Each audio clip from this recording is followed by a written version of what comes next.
Buenas tardes, estimados estudiantes. A través de este video daremos un repaso de los temas y el contenido a evaluar en este tercer bimestre de aritmética.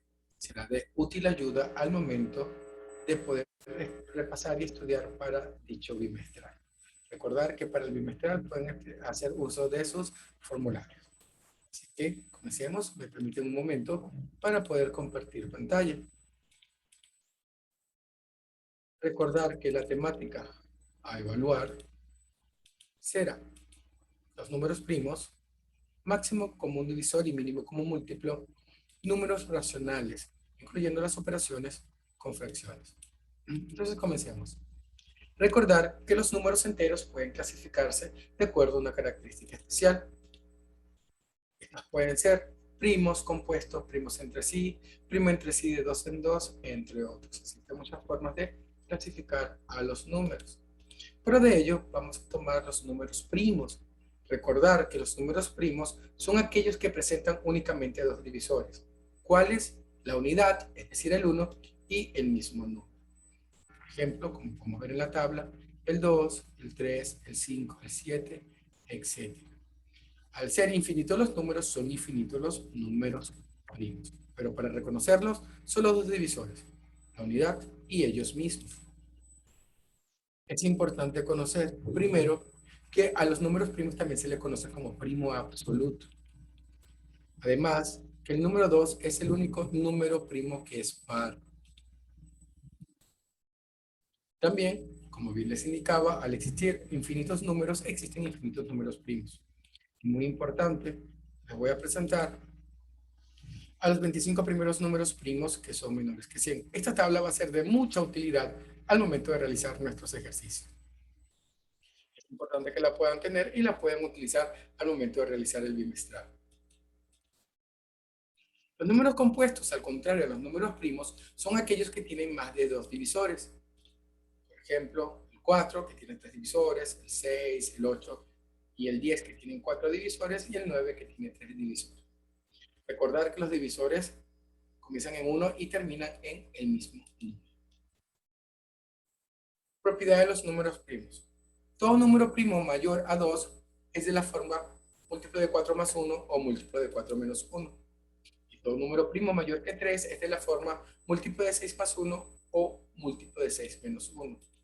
Es importante acotar que un número sea múltiplo de 4 más o menos 1 no implica que sea primo. Por eso es mucho más factible reconocerlo a través de la fórmula, múltiplo de 6 más 1 o múltiplo de 6 menos 1.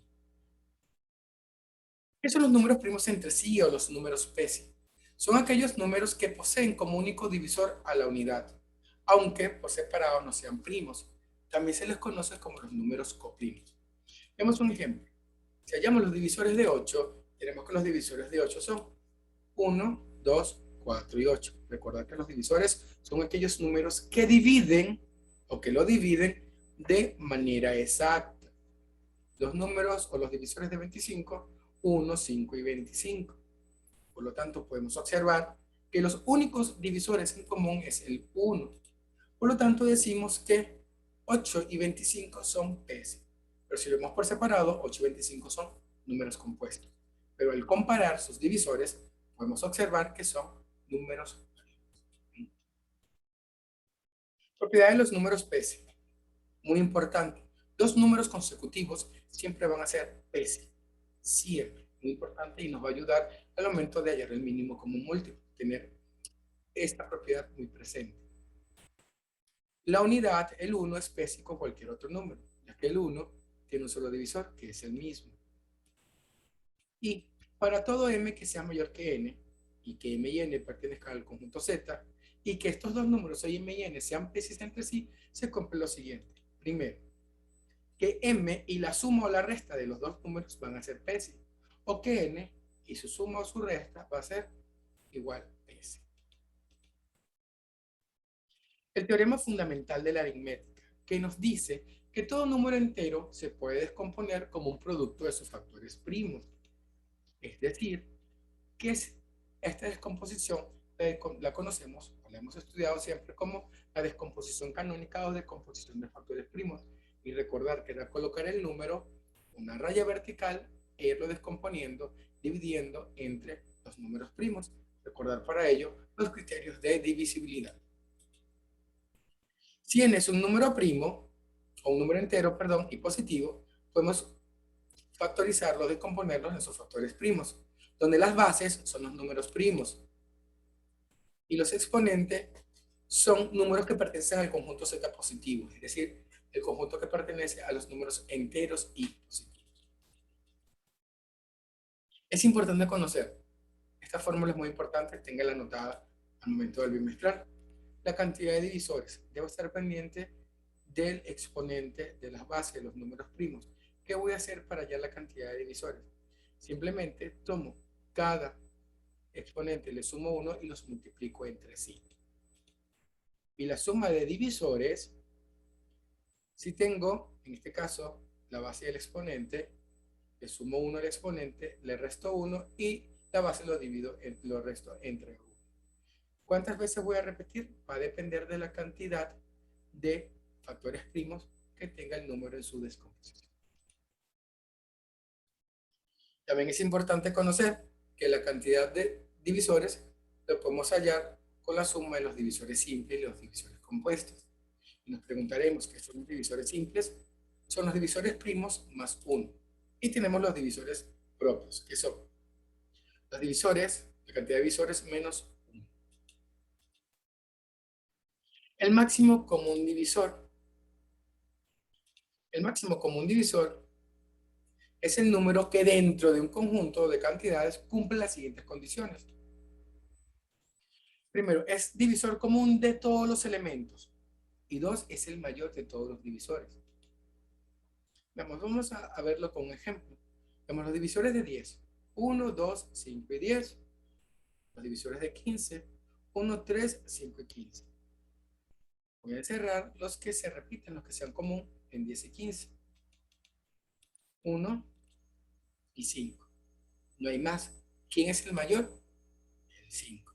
Recordar también que el máximo común divisor debe ser menor que el grupo de los números al cual estoy hallando el máximo. ¿De qué otra forma podemos calcular el máximo común divisor? Podemos calcularlo a través de la descomposición canónica, que lo primero que voy a hacer es descomponer en factores primos cada número. Luego observo cuáles son los que se repiten. Los que se repiten en todos los voy a tomar, pero con el menor exponente. Luego los multiplico, eso sería el máximo común divisor. Pero lo quiero hacer un poco más rápido. ¿Lo puedo? Sí lo puedo hacer a través de la descomposición simultánea. ¿Qué voy a hacer? Voy a colocar todos mis números uno al lado del otro y trazo la raya vertical. Y comienzo a dividir, pero hay una condición. O todos se dividen por el mismo número o ninguno. No puedo pasar como el caso del mínimo, que lo vamos a ver más adelante. Pero o todos se dividen o ninguno se divide. ¿Y cuándo termina? Cuando ya sean primos entre sí.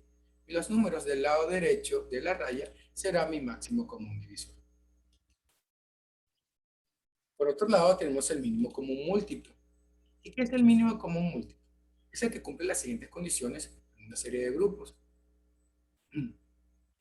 Primero, es el múltiplo de todas las cantidades. Segundo, es el menor de todos los múltiplos. Y tercero, es diferente de cero. Veamos. Tengo los múltiplos. En este caso veo cuál es el menor múltiplo, es 24. 24 sería el mínimo común múltiplo de 8 y 2. Recordar que el mínimo debe ser mayor a los números al cual estamos hallando el mínimo común múltiplo, valga la redundancia. El máximo es menor, el mínimo debe ser mayor al conjunto de números. ¿Qué métodos? Igual que el máximo, tenemos la descomposición canónica, descompongo número a número. Luego, a diferencia del máximo, voy a tomar a todos los números con el mayor exponente. Los multiplico y eso sería el mínimo común múltiplo.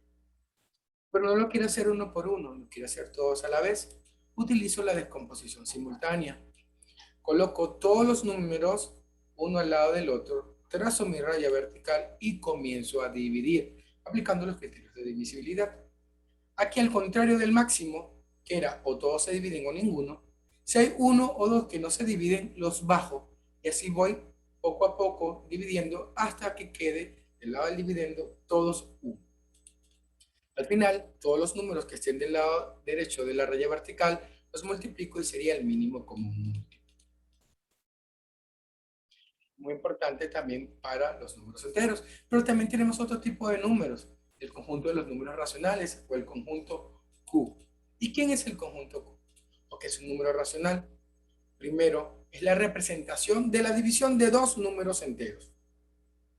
Pero no todo número racional es una fracción o número fraccionario. Hay que tener en cuenta ello. Toda fracción es racional, pero no todo racional es fracción. Se representa con la letra Q y se define de la siguiente manera. Todo número racional es igual a X sobre Y, por la división de dos números enteros, donde X y Y pertenecen al conjunto Z, es decir, al conjunto de números enteros, y Y debe ser distinto de 0. Recordar que el denominador no puede ser 0 porque se genera una indeterminación. ¿Y qué es una fracción o un número fraccionario? Es aquel representado de la siguiente manera: A sobre B o A diagonal B, y debe cumplir la siguiente condición. A y B, deben pertenecer a Z menos el 0. A y B puede ser cualquier número entero menos el 0, y que A no sea múltiplo de B. Si A es múltiplo de B, tendremos como resultado un número entero. Por lo tanto, no se cumple la condición para que sea fracción. Y recordar los elementos de una fracción: numerador, que representa las partes a tomar, y el denominador, que representa el todo. Y una poco olvidada es la raya fraccionaria o la raya divisoria, que me separa el numerador del denominador. ¿Cómo podemos clasificar a la fracción? Toda fracción es propia siempre y cuando el numerador sea menor que el denominador, y la división entre ellos va a ser menor a 1. Es impropia cuando va en el sentido contrario, cuando el numerador es mayor que el denominador, por lo tanto la división es mayor a 1, como por ejemplo 5 medios, 6 quintos, 23 décimos. Son reductibles cuando las puedo simplificar, es decir, los números, el numerador y el denominador no son PS. Por ejemplo, lo que podemos ver a continuación. Son irreductibles cuando ya no las puedo simplificar, es decir, que el numerador y el denominador o son números primos o son números primos entre sí. Por ejemplo, 13 16avos, 4 séptimos, 17 quinceavos. Se llaman fracciones decimales cuando el denominador es una potencia de 10, 10, 100, 1000, ¿sí? Potencia de 10 positivas. 48 centésimos, 2 décimos, 75 milésimos. Y son ordinarias cuando el denominador es una potencia distinta de 10 o cualquier otro número que no sea una potencia de 10. Ejemplo, 37 95 avos, 2 quintos, 4 tercios. Podemos observar que el denominador es un número ordinario, un número distinto a una potencia de 10. Y de esta forma clasificamos las fracciones. Una fracción equivalente, ¿sí?, son aquellas fracciones que, a pesar de escribirse de distintas maneras, tener distinto numerador o denominador, el resultado o el producto o la división entre ellos va a ser siempre igual. Viene a ser como los sinónimos en el español, en comunicación. Recuerda que los sinónimos son palabras que se escriben distintos pero tienen el mismo significado. Las fracciones equivalentes son fracciones que se escriben distintos, tienen numerador y denominador distintos, pero cuyo resultado va a ser siempre el mismo. Veámoslo en un ejemplo para poderlo ver un poco mejor. Si tengo el gráfico donde tengo la unidad, ya la puedo dividir en dos partes iguales, o en tres partes iguales, o en cuatro, o en seis, o en dos. Y vamos a trabajar las fracciones equivalentes. Yo quiero observar, voy a marcar acá, me permiten un momento, qué fracción tiene el mismo tamaño de un tercio. Uno no, un medio tampoco, un cuarto tampoco, pero puedo observar que si uno 2 un sexto tendría el mismo tamaño, y si uno 4 un doceavo tendría el mismo tamaño. Y si escribo la fracción sería un tercio Aquí como son 2 de un sexto, sería 2 sextos. Y aquí al ser 4 de un doceavo, sería 4 doceavos. Como podemos observar, los numeradores y denominadores son distintos, pero tienen el mismo valor. Eso serían las fracciones equivalentes. ¿Cómo sé yo que dos fracciones son equivalentes? Si al multiplicarlas en aspa me dan el mismo valor. Tomemos el ejemplo de 2 cuartos y 3 sextos. Vamos a escribirlo por acá. 2 cuartos, 3 sextos. Multipliquémoslos en aspa para observar si nos da el mismo resultado. Multiplicamos 2 por 6 y luego multiplicamos 4 por 3. Y observamos. 2 por 6 es 12 y 3 por 4 es 12. Nos dio el mismo resultado. Por lo tanto, podemos decir que las fracciones son equivalentes. Y este mismo método nos va a servir para comparar las fracciones. Otro tema a tratar, muy importante, es la fracción de una cantidad. No siempre cuando representamos gráficamente hace referencia al todo, como en este caso es un elemento dividido en 8 partes, los cuales hemos tomado 5 octavos. Pero ¿qué pasa si en vez de ser el todo, la unidad, el todo son 600 partes, como este pedazo? 600 representa este todo y está dividida en 8, de los cuales tomo 5. Por lo tanto, sería 5 octavos de 600. Recordar que este D significa multiplicación. ¿Qué voy a hacer? Voy a multiplicar el 5 octavos por 600. Multiplico 600 por 5 y lo divido entre 8, dando como resultado 375. 5 elementos hacen referencia a 375 unidades. ¿Cómo comparo fracciones? Como les había indicado. Cuando tengo dos fracciones, siempre vamos a multiplicar en aspa, como hicimos con fracciones equivalentes. Y multiplico primero 7 por 13 me da 91 y 9 por 10 me da 90. Veo que el 91, puedo observar que el 91 es mayor que el 90, por lo tanto 7 novenos va a ser mayor que 10 treceavos. ¿Qué pasa cuando las fracciones son homogéneas? Simplemente voy a observar el numerador es mayor, que sea más grande. Por lo tanto, si queremos colocar de mayor a menor, vemos que 20 novenos, luego 11 novenos, 7 novenos, 2 novenos y 1 noveno. Operación con fracciones. Recordar, suma y resta de fracciones homogéneas. Para hallar suma o resta, simplemente coloco el mismo denominador, sumo o resto los numeradores. Al finalizar, simplificar los resultados a su mínima expresión. Recordar que toda operación con fracciones siempre debo dar como resultado una fracción irreductible. Cuando son heterogéneas, lo que debo hallar es el mínimo común múltiplo de los denominadores. Luego hago fracciones equivalentes y sumo o resto. Para al finalizar, simplemente simplifica. Multiplicación, recordar que multiplicamos de forma lineal, numerador con numerador, denominador con denominador. Al final simplificamos de ser posible. Recordar que la multiplicación no observamos si son homogéneas o heterogéneas. Simplemente multiplicamos de forma lineal. ¿Y cómo dividimos? Podemos dividir en aspa. Dividimos en aspa y se da como resultado la división de las mismas. O si tenemos una fracción sobre la otra, aplicamos el producto de medios extremos.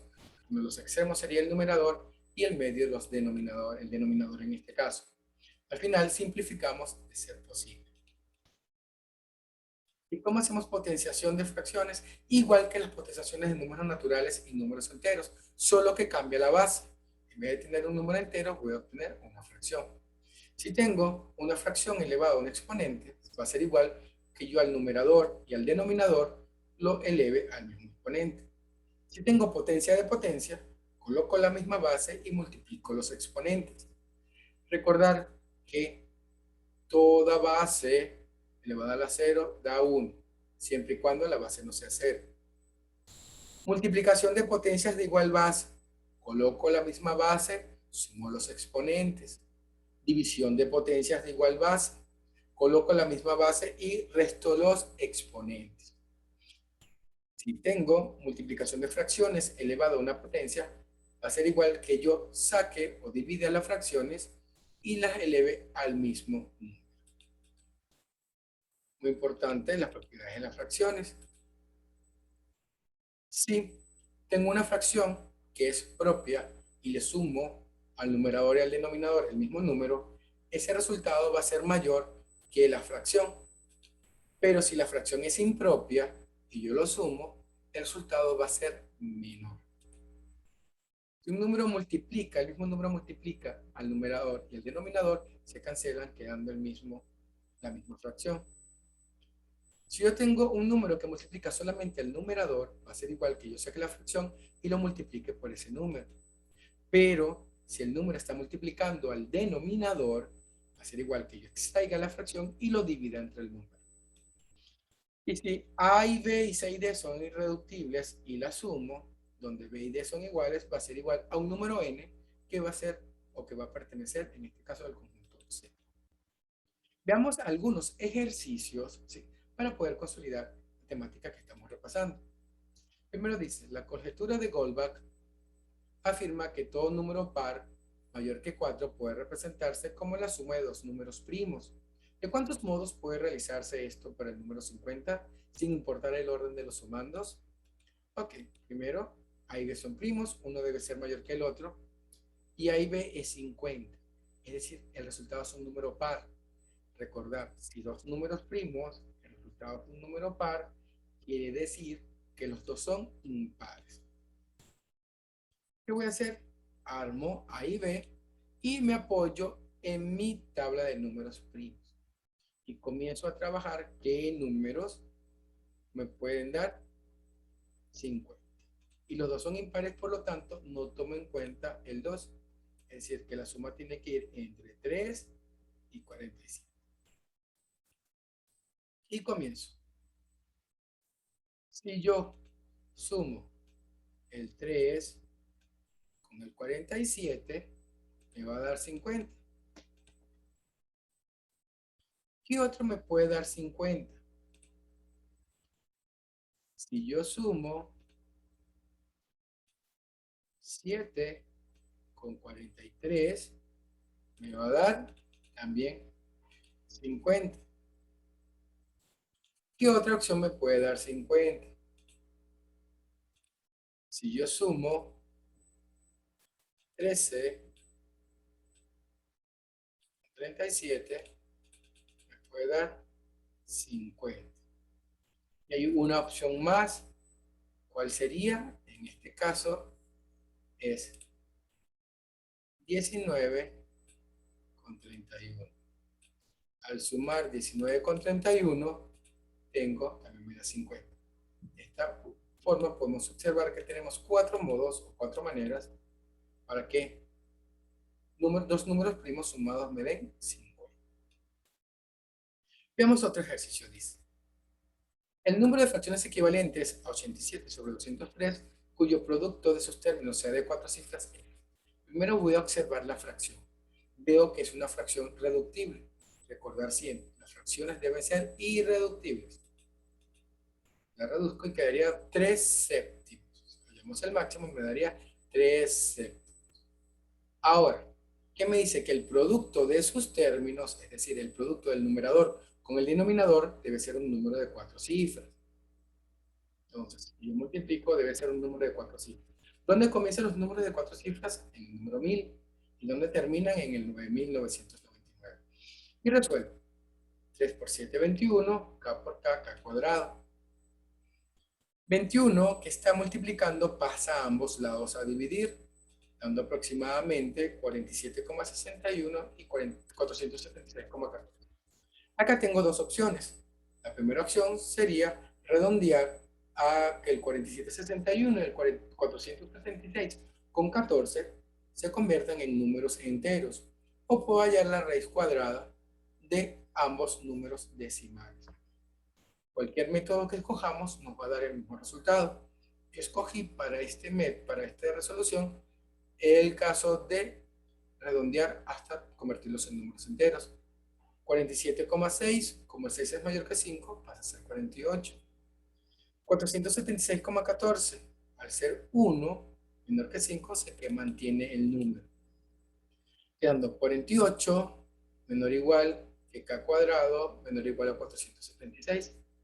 Este 2, que está como potencia, pasa a raíz. Raíz de 48 aproximadamente 6,9 y raíz de 476 aproximadamente 21,81. Y debo hallar los valores enteros y positivos que estén entre 6,9 y 21,81. Por lo tanto, empezarían desde el 7 y terminarían en el 21. Y debo hallar cuántos hay. Para no contarlo uno por uno, aplico la fórmula que me dice. El último número, 21. Le voy a restar el anterior al primero. ¿Quién es el primero? 7. ¿Y quién es el anterior al primero? 6. Voy a restarle 21 menos 6. 21 menos 6 nos da 15. Son 15 fracciones que cumplen con la condición. Recuerda siempre, fracción, llevarla a su mínima expresión. Veamos otro. Dice, calcule la suma entre el número primo más cercano a 75 y el número primo más cercano a 92. Lo voy a apoyar en mi tabla. El número primo más cercano a 75, puedo observar, vamos a marcarlo en la tabla, es 73.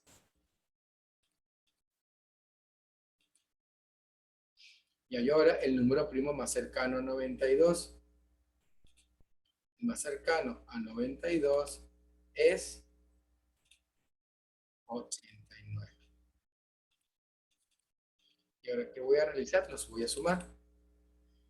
73 más 89 nos da 162.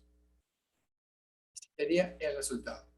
Es muy importante tener nuestra tabla, que sería de gran utilidad y gran apoyo al momento de resolver los ejercicios. Veamos otro ejercicio. Dice, en el periodo de una fracción de denominador 11 es de dos cifras, que se diferencian en 3 unidades. Halla la suma de los términos de dicha fracción si es la menor posible. Entonces tengo una fracción de denominador 11, tiene un periodo de dos cifras, AB, con el circunflejo. Entonces, a través de la fracción generatriz, convierto ese decimal periódico en una fracción. ¿Cómo me quedaría? Recordar, el número sin la coma y le resto la parte entera. AB menos 0 es AB.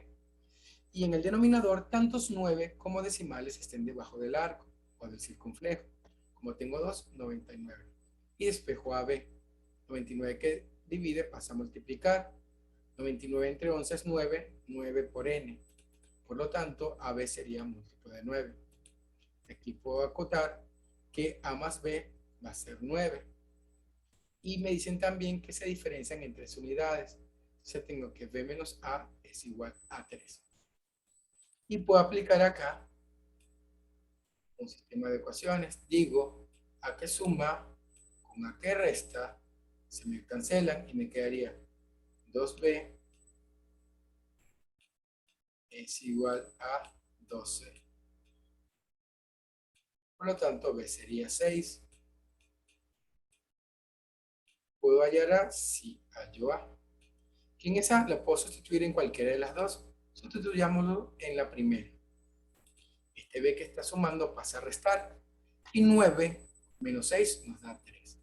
A vale 3. Y sustituyo. Donde va A coloco 3 y donde va B coloco 6.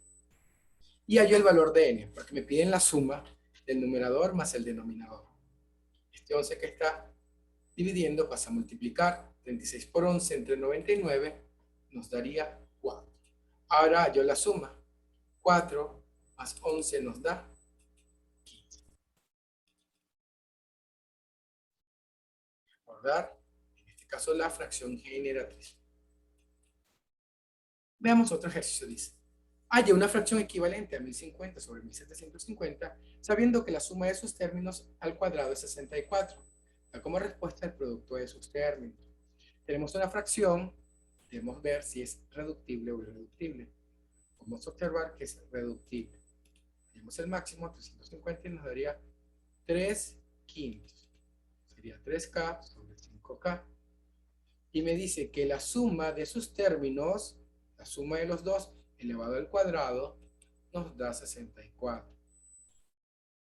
Este 2 que está como potencia pasa al raíz. Raíz de 64 es 8. 5 más 3 es 8. Despejo K. 8 que multiplica pasa al otro lado a dividir, quedando K igual 1. Si K es 1, la fracción sería 3 quintos. Ahora, ¿qué me piden? El producto de sus términos. El producto del numerador por el denominador. Y 3 por 5 nos da 15. Recordar siempre, una fracción, debo observar y debo mirar si está en su mínima expresión.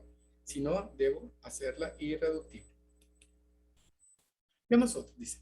De 675, ¿cuántos divisores son de dos cifras? Nos piden divisores, descomposición. Vamos a descomponer nuestro número. Entre 2 no puedo porque no es par, por lo tanto, quito el 2. Voy con el 3.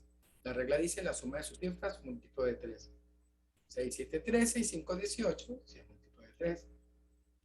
225. La suma de sus dígitos da 9, por lo tanto sigue siendo divisible entre 3. 75. La suma da 12, puede ser divisible entre 3. Me da 25, y aquí no puedo entre 3, sino entre 5. 5, 1. Digo que 675 es 3 al cubo por 5 al cuadrado. Pero no me piden el total de divisores, sino específicamente los de dos cifras. Entonces, ¿qué voy a hacer? Voy a armar mi cuadro de divisores. Puedo observar que el 3 tiene exponente 3 y el 5 exponente 2. El mayor iría en las columnas. Por lo tanto, como tiene 3 divisores, pues tiene en este caso elevado a la 3, perdón, voy a colocar 3 columnas. 1, 2 y 3. Y como el 5 tiene 2 exponente 2, coloco 2 filas. La primera y la esquina superior izquierda le corresponde al 1, que es el divisor de todos los números. Y comienzo con el 3. Como es 3, voy 3 a la 1, 3 a la 2 y 3 a la 3. 3 a la 1, 3. 3 al cuadrado, 9. 3 al cubo, 27. Voy con el 5. 5 a la 1, 5. 5 al cuadrado, 25. Y comienzo a multiplicar. 5 por 3 es 15. 5 por 9 es 45. 5 por 27 es 135. Ahora voy con el 25. Por 3, 75. Por 9, 225. Y por 27, 675. Y ahora voy a tomar de todos estos divisores las que tienen dos cifras. ¿Quiénes son? 27, 15, 45, 25 y 75. Puedo observar que son 5 divisores que tienen dos cifras. Esta tabla lo haría cuando me piden o me especifiquen que sean los de dos cifras o tres cifras. Cuando nos digan el total de divisores, si utilizamos la fórmula de total de divisores. Veamos otro ejercicio. Dice así. Los profesores que estudian el doctorado en alguna universidad de Lima viajan con cierta frecuencia. Uno de ellos viaja cada 18 días y el otro cada 24 días. Hoy se encuentran juntos en Lima. ¿Dentro de cuántos días será el próximo encuentro? Siempre que me piden cuándo se vuelven a encontrar, debo hallar el mínimo común múltiplo. ¿De qué? De los días en que viajan. 24 y 18. Vamos a hacerlo por descomposición simultánea. Entre 2, porque ambos son pares. 9 y 2. A diferencia del máximo, aquí yo puedo seguir dividiendo y que no sea divisible lo bajo. El 9 no es divisible entre 2, pero el 12 sí. Bajo el 9 y 2 entre 2 me daría 6. El 6 sigue siendo divisible entre 2. Coloco el 2. Bajo el 9, 6 entre 2, 3. Ahora ambos son divisibles entre 3. 3, 1. Y nuevamente entre 3. Y tengo 1, 1. Cuando llegue a 1, 1 del lado izquierdo de la raya, he terminado. ¿Quién será el mínimo común múltiplo? La multiplicación de los números que se encuentren al lado o del lado derecho de la raya. Sería 2 al cubo por 3 al cuadrado. 2 al cubo es 8 y 3 al cuadrado es 9. Por 9 es 72. Puedo concluir que estos dos profesores, estudiantes de un doctorado, volverán a coincidir en la universidad dentro de 72 días. Recordar, nos piden cuándo se vuelven a ver, cuándo se vuelven a encontrar. Debo hallar el mínimo común múltiplo de los tiempos de viaje. Un caño A se demora 6 horas en llenar un depósito estando vacío, mientras que otro B lo llena en 9 horas. Si se abre la llave A las 10 de la mañana y luego la llave B a las 11 de la mañana, ¿a qué hora se llena el depósito? Veo que la diferencia es una hora. Debo tomar como referencia esa hora. Si A se demora 6 horas en llenar un depósito, ese depósito en una hora haría un sexto. De las 6 horas se toma 1. Y si B lo llena en 9 horas, quiere decir que en, 9, en una hora llena la novena parte, un noveno. Los dos juntos llenarían el tanque, debo sumarlos, en 5/18 de tiempo, de hora en este caso. Lo puedo hacer por carita feliz, 9 más 6, 15. En el denominador, 6 por 9, 54. 15 sobre 54 lo divido y me da 5/18. Ahora, las dos llaves las abrí al mismo tiempo. No. Primero abrí la llave A y de 10 a 11, que es una hora, llenó un sexto. Si llenó un sexto del tanque, ¿cuánto queda del tanque por llenar? 5 sextas partes. Y estas 5 sextas partes lo llenan los dos. ¿Y cómo lo llenan los dos? A 5/18 partes de la hora. Por lo tanto, debo dividir 5, los 5 se me van y me quedaría 18 sobre 6, que son 3 horas. En 3 horas se llena el depósito. Ahora, me piden a qué hora está lleno. No puede ser a partir de las 10, tomar el 10 como referencia porque solamente tengo una llave. Las dos llaves se abren a las 11 de la mañana. Y las 11 de la mañana más 3 horas son las 14 horas o las 2 de la tarde. Veamos, otro ejercicio. Dice, si tengo un número que hace la descomposición que era 2 a la octava por 3 al cuadrado por 5 a la cuarta. Y me preguntan, ¿cuántos son los divisores positivos de n que son múltiplos de 225? Al decirme divisores, acá un momento, quiere decir que voy a dividir. ¿A quién voy a dividir? El número entre 225. Pero 225 está un número entero. Debo descomponerlo para hallar los factores primos. ¿Ok? Voy a dividir 225 entre 3,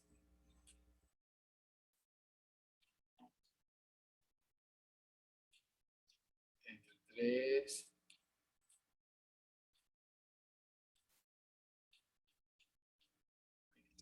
5,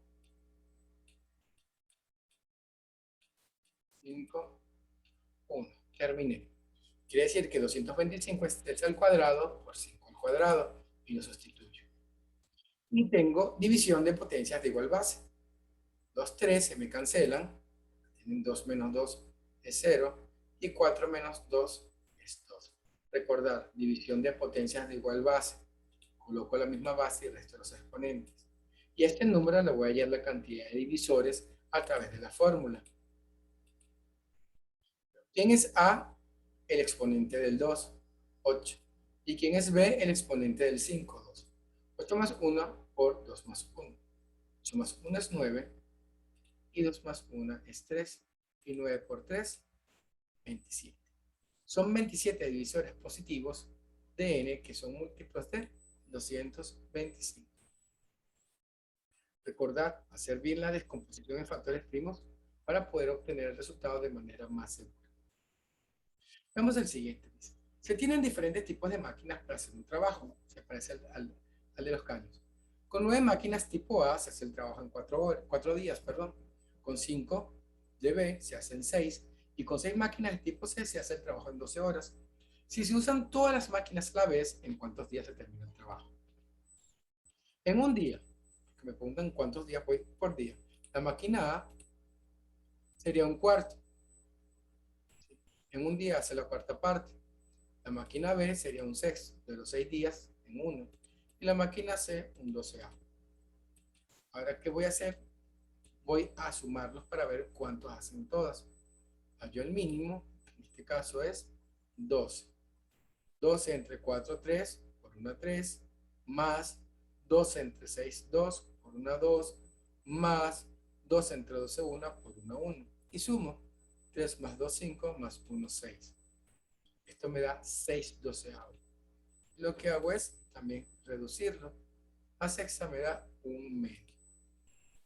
Puedo decir que el trabajo lo hacen en 2 días. Recordar que el denominador me indica el número de días en que hacen los trabajos. Siempre dicen que máquinas que hacen trabajo cada uno en días separados o días distintos y quiero saber si las uno todo en cuántos días debo hacerlo, lo coloco en fracción y hago la suma. Y recordar que el denominador me va a indicar la cantidad de días. Recordar siempre, dar como respuesta una fracción irreductible. Terminamos con la frase de hoy. Dice, ignoramos nuestra verdadera estatura hasta que nos ponemos de pie. Lo dijo Emily Dickinson. Ignoramos qué tan grandes somos hasta que realmente vemos lo que somos capaces de realizar. Con esto hemos terminado el repaso, deseando que tengan un bonito día y seguramente van a salir excelentes en este tercer bimestre. Cuídense mucho y nos vemos en la próxima.